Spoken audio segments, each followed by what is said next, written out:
حرام آمدنی کا بدترین ذریعہ جو ہے، سب سے خراب ذریعہ، سب سے گھٹیا ذریعہ، جس سے ہمارے گھر میں پیسے یا رزق آئے، کھانا آئے، چاول آئے، دال آئے، وہ سب سے حرام ذریعہ کیا ہے؟ وہ حرام ذریعہ ہے سود۔ اگر سود کے راستے سے ہمارے گھروں میں کوئی چیز آتا ہے تو وہ سب سے زیادہ خراب اور سب سے زیادہ بدترین رزق کہلاتا ہے، سب سے زیادہ بدترین رزق ہے وہ۔ اور اس کے بارے میں اللہ کے نبی علیہ الصلوۃ والسلام نے اللہ رب العزت نے قرآن کریم میں اس سود کی جو ہے قباحت بیان فرمائی ہے، اور اللہ رب العزت نے ارشاد فرمایا، سنیں کہ سود کتنے خراب چیز ہے، جس کو اللہ رب العزت نے قرآن کریم میں ارشاد فرمایا، یمحق اللہ الربا ویربی الصدقات۔ اللہ رب العزت قرآن کریم میں ارشاد فرماتے ہیں، اللہ سود کو مٹاتا ہے اور صدقات کو بڑھاتا ہے۔ اللہ سود کو مٹانے کا حکم دیتا ہے، سود کو ختم کرنے کا حکم دیتا ہے، سود کو مٹانے کا حکم دیتا ہے۔ اور آج میری ماں اور بہنیں، جو یہ موضوع میں اب چھیڑا ہوں اور جو میں بتانے کے لیے جا رہا ہوں، 10 سے 15 منٹ میں اس موضوع کو میں ختم کر دوں گا، اور یہ ذکر کرنے کا، اور ہم آپ کے سامنے جو آئے ہیں اور علماء کو جو فکر ہو رہی ہے، اس وجہ سے ہو رہی ہے کہ اللہ کے نبی علیہ الصلوۃ والسلام نے ارشاد فرمایا کہ اگر ایک عورت اگر جہنم کے مستحق بن جائے اور اگر جہنم میں جانے لگ جائے گی اپنے نادانیوں کی وجہ سے، اللہ کی نافرمانیوں کی وجہ سے، اللہ کی نہ مان کر کے، نمازوں کو چھوڑ کر کے، پردوں کو چھوڑ کر کے، زکات کو چھوڑ کر کے اگر ایک عورت جہنم میں جائے گی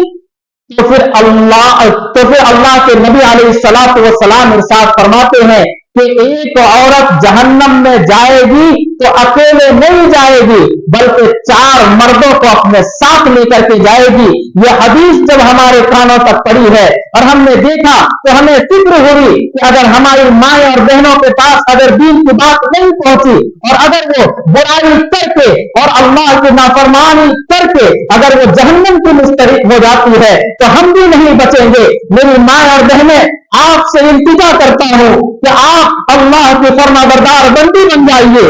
اللہ سے مانگنے والی بندی بن جائیے، اللہ کے ہر حکم کو عمل کرنے والی بن جائیے، نمازوں کی پابندی کرنے والی بن جائیے۔ اگر آپ نمازوں کی پابندی کرے گی تو پھر ہمارا بھی بیڑا پار ہو جائے گا، نہیں تو ہم بھی پھنس جائیں گے۔ اس لیے ہمارے علماء نے، آپ کے بستی کے آپ کے بچوں نے، آپ کے بھائیوں نے، آپ نے جسے پڑھایا ہے لکھایا ہے، وہ آپ کی فکر کو لے کر کے آئے ہیں اور ہر ہفتے کہیں نہ کہیں کسی موڑ میں دین کی باتیں آپ تک پہنچا رہے ہیں۔ آپ کی ذمہ داری ہے کہ آپ سنیں، اس لیے کہ آپ نازک ہیں، آپ اللہ کے عذاب کو برداشت نہیں کر سکتی ہے۔ آج اگر آپ کو آپ کا بیٹا ڈانٹ دیتا ہے، آپ رونے لگ جاتی ہے، آپ کا شوہر ڈانٹ دیتا ہے، رونے لگ جاتی ہے، آپ کا باپ ڈانٹ دیتا ہے، رونے لگ جاتی ہے، اس لیے کہ تو کمزور ہے۔ ہمیں کوئی مار بھی دیتا ہے تو درد نہیں ہوتا، تمہیں اگر کوئی ڈانٹ بھی دیتا ہے تو تکلیف ہوتی ہے۔ میری ماں اور بہنیں، ذرا سنے کان کھول کر کے اور اللہ کی نافرمانی سے بچ جائیں اور اللہ رب العزت کے سامنے اپنے جبین کو اور اپنے ماتھے کو ٹیک کر کے ہمارے لیے بھی دعا کر دینا کہ اللہ تعالی ہمارے جتنے بھی بچے ہیں، ہمارے نوجوان ہیں، ہمارے شوہر ہیں، ہمارے بیٹے ہیں، اللہ تعالی ان کو دنیا میں بھی کامیاب کرنا اور آخرت میں بھی کامیاب کرنا۔ آئیے، میں بتانا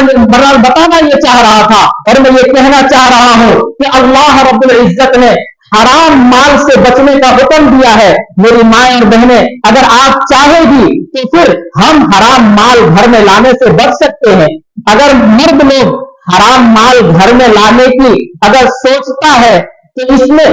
ایک بہت بڑی وجہ یہ ہوتی ہے کہ میری مائیں اور بہنوں کی جو ہے